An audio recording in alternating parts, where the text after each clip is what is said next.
చెప్తున్నాం మన ఆడియన్స్కి.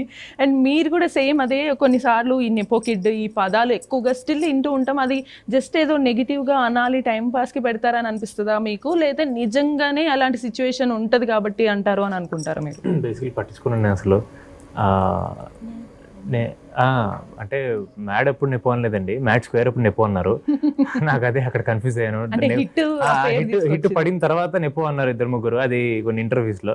సార్ నాకు కన్ఫ్యూజన్ వచ్చింది, సార్ ఎందుకు మా కన్ఫ్యూజన్, మీరు ఏమంటే అది నెపో కిడ్స్ కి ఫ్లాప్ వస్తే వాళ్ళు నెపోటిజం అనరు, నెపో కిడ్స్ కి హిట్ వస్తేనే టాలెంట్ లేదు, నెపో వల్ల వాళ్ళకి హిట్ వచ్చింది అది అనుకునివ్వండి. ఏం చేస్తాను ఇప్పుడు, నాకు వర్క్ ఇచ్చేది నేను నెపోనా కాదా అని డిసైడ్ చేసే కొందరు కాదు కదండి, ప్రొడ్యూసర్లు, ఇండస్ట్రీ, ఆడియన్స్.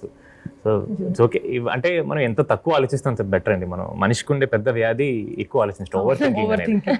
సో అది ఎంత తక్కువ చేస్తే అంత బెటర్ అండి. అవును. అండ్ నయన్ గారు, నెక్స్ట్ మీకు అసలు యాక్చువల్లీ చాలా చూజీగా ఉన్నారు కదా స్క్రిప్ట్స్ విషయంలో, చాలా డీప్ గా ఏదో థింక్ చేస్తున్నట్టున్నారు. నెక్స్ట్ ఏ స్క్రిప్ట్ ఏం థింక్ చేసుకోవాలి, లేకపోతే ఏ హీరోతో thinking that even if they belong from a filmy family, I feel like they have their individual things to prove outside. True. It's nowhere related to anyone because it's not their fault or their fortune, I would say, to be born in that family. వాళ్ళ ప్రమేయం లేకుండా. Yeah, it's not their choice kada to be born there. So అలా చెప్పకూడదు అని నా thinking process. ఎందుకంటే talent లేకుండా ఎవరు సర్వైవ్ చేయరు ఇండస్ట్రీలో, టాలెంట్ ఉంటేనే ఉంటారు, అంతే. అండ్ ఆఫ్ స్క్రీన్ లో ఐ మీన్ చాలా మందికి తెలుసుకోవాలని ఉంటుంది ఆడియన్స్కి, ఏంటంటే లైక్ నిహారిక గారు అంటే కొనిదేల ఫ్యామిలీ నుంచి వచ్చారు, అండ్ సంగీత్ శోభన్ వాళ్ళ ఫాదర్ కూడా బిగ్ డైరెక్టర్. సో ఇలా వచ్చారు కాబట్టి ఆఫ్ స్క్రీన్ ఎలా ఉంటారు ఏంటి అని డౌట్స్ ఉంటాయి, మీరు ఏం చెప్తారు? They are like very good friends of mine. They are very good friends of mine. They are like family. Niharika akka also. Niharika akka is like an elder sister. Niharika akka is entire Telugu industry's akka. Even for Brahmaji akka. Brahmaji గారు కూడా మొన్న మా snake dance video బయట పెడితే కింద ఆయన కూడా Instagram లో అక్క కుమ్మేసింది అని కామెంట్ చేశారు. ట్యాగ్ ఇచ్చేసారు.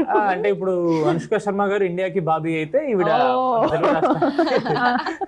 కానీ నాకైతే నిజంగానే she is like a guiding mentor, I would say, because I believe I started my career journey with her. So I'm really glad to be a part of Pink Elephant family, and Sangeet is a stress buster for everyone. కానీ మీ expression కి మీరు చెప్పిందని చాలా different అనిపించింది తెలుసా, sangeet is stress buster అన్నట్టు. కాదు, bus అంటే అది చెప్పేటప్పుడే ఆమె ఎంత రిలాక్స్ అయిపోయిందంటే స్ట్రెస్ తగ్గిందని కాదు.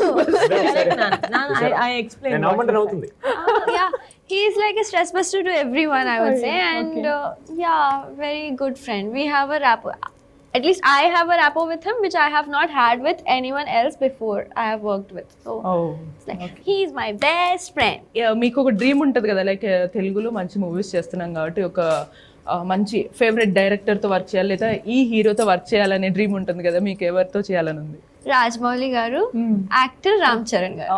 చెప్పండి. చూసారా నిహారిక గారు మీ ముందే చెప్పింది, వాళ్ళ సినిమా 2 వచ్చాయి, ఇంకో 3వ రావాలి. 3వ దాంట్లో తన హీరోని చెప్తున్నారు, పట్టుద్ది, టైం పట్టుద్ది. కాదు, ఎప్పుడైనా ఆఫ్ స్క్రీన్ లో చెప్పారా ఇలాగా నాకు ఇట్లా ఇష్టం రామ్ చరణ్ గారితో? నాకు చాలా సార్లు చెప్పారు, ఆన్ స్క్రీన్ చెప్పారు, ఆఫ్ స్క్రీన్ కూడా. అందులో ఇద్దరు ఇక్కడే ఉన్నారు, ఇద్దరికి రామ్ చరణ్ సార్ చేయాలనే పిచ్చి చాలా ఉంది. It's out there. నీకా? Yeah, I would love to be there. నాకు కూడా యాక్చువల్లీ కరవాలనుంది. ఓకే. కరవాలనుంది. ఓకే.